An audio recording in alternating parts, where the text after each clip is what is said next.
everyone, and welcome ulit sa another episode ng Aling Oday's Kitchen. Gagawa tayo ngayon ng lasagna Filipino style. And here are the following ingredients.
Onion, ilagay na natin yung giniling na beef. So, i-render natin to hanggang maging dark brown.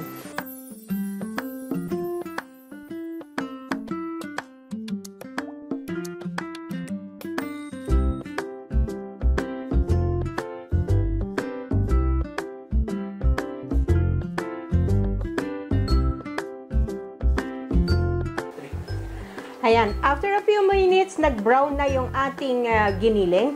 I-add na natin yung slices ng ham or pepperoni.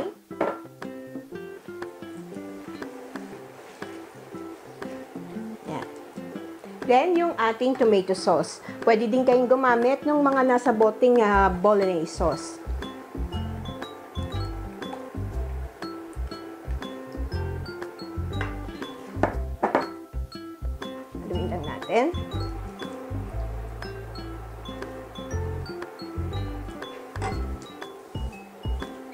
Then, isi-season na natin to ng ating salt. Adjust nyo na lang according to your taste. At yung ating pepper. Gagamit din ako ng mixed herbs.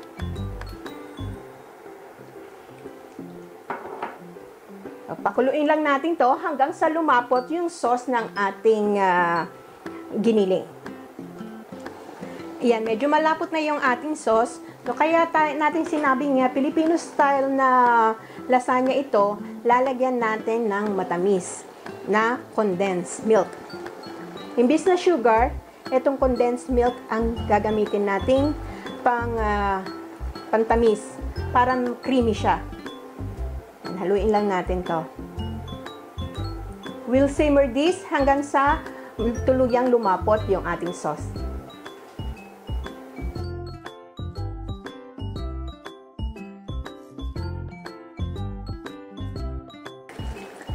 Ayan, malapot na yung ating bolognese sauce. Tikman lang natin.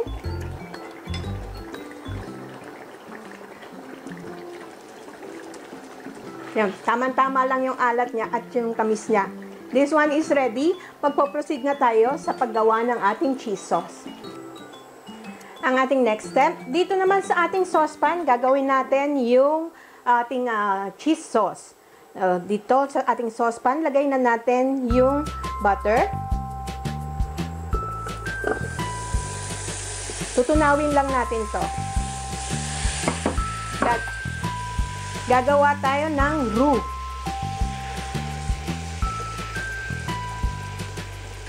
Dapat tunaw na tunaw yung ating butter. Ayan, tunaw na yung ating butter. Ilalagay na natin yung flour. Haluin nating maigi para hindi buo-buo yung ating flour.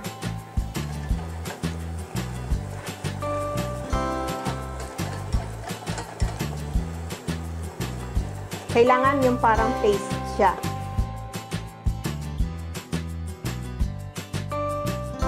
Yan. Then, dahan-dahan ilalagay natin yung milk.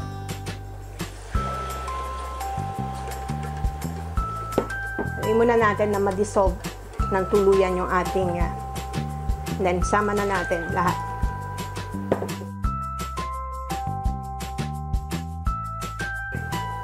And isi-season din natin to ng konting salt at pepper. Yan, ilalagay ko na yung ating cheese.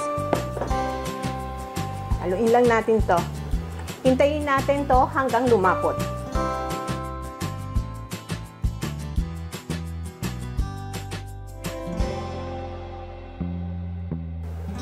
Ayan, lumapot na yung ating sauce. Pwede na natin itong i-switch off and we'll set this aside. Magpo-proceed tayo sa ating next step. Ang ating next step, magpe-preheat na tayo ng oven sa 175 degrees Celsius or 350 degrees Fahrenheit. Nag-prepare na ako ng isang oven-proof dish. Brinasyan ko na siya ng butter. Then, ang una nating ilalagay, yung sauce sa ilalim. By the way, yung ating lasagna sheet, ilutuin nyo na lang according sa packaging instruction. Then, itong ating lasagna sheets.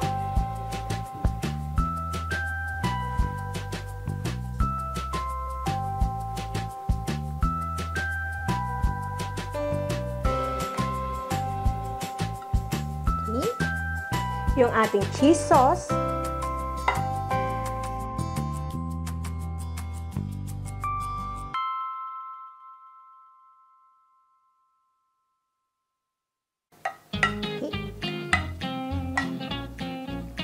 Para mas masarap, magdadaan tayo ng grated cheese, cheddar cheese.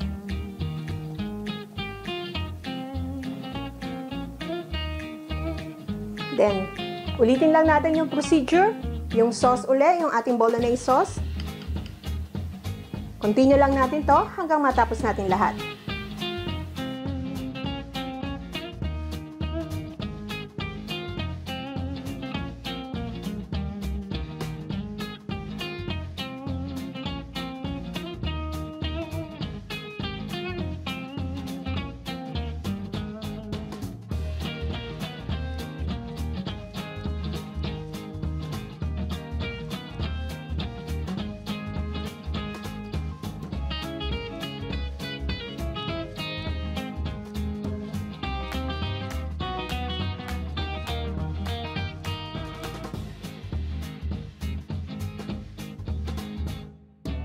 Nakagawa na ako ng 3 layers. Ito na yung huling layer natin or yung top layer. Lagyan natin ng sauce. Bolognese sauce. Scatter nyo lang.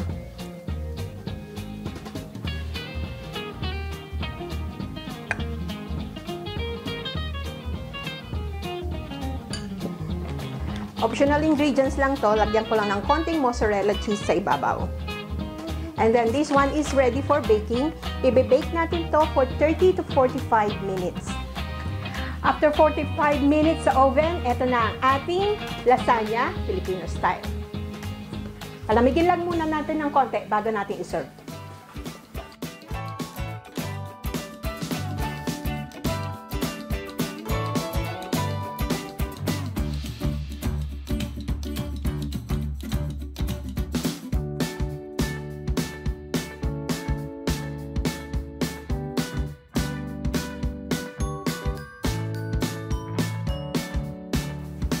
Yan, pwede tayong mag-top ng fresh parsley or dried parsley on.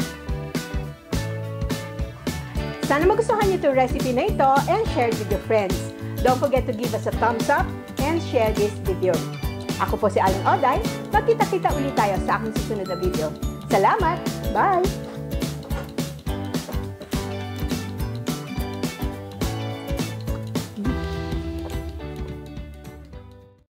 Please follow me on my Facebook page, Twitter, and Instagram.